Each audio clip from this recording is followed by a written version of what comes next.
Welcome to week 3 of our assessment course EDG605. You've been all doing a really good job so far, navigating PACE Commons, posting your work, reaching out when you have questions, all of that. So that seems to be all working logistically, but if you're having any issues or questions, be sure to email me and I'll respond right away. So far we have been talking about your assessment practices. So you did that self-assessment in the first week on the discussion board. By the way, as I had mentioned in an email this week, I left feedback for you via that tool called Hypothesis. And so far as I know, only one of you has taken a look at it, but I encourage you to do that. If you have trouble remembering how to do that, then just look in the email or reach out to me and I'll talk to you about how to do it.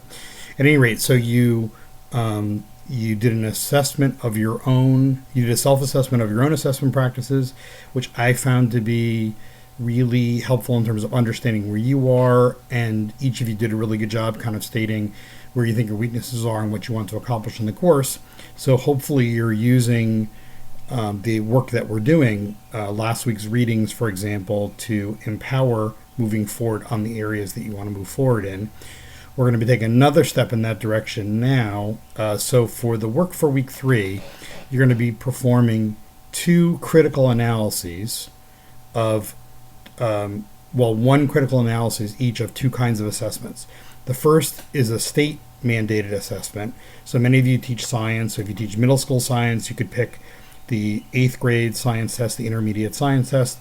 If you teach 8th grade or high school course that has a Regents, you could use that Regents as an example.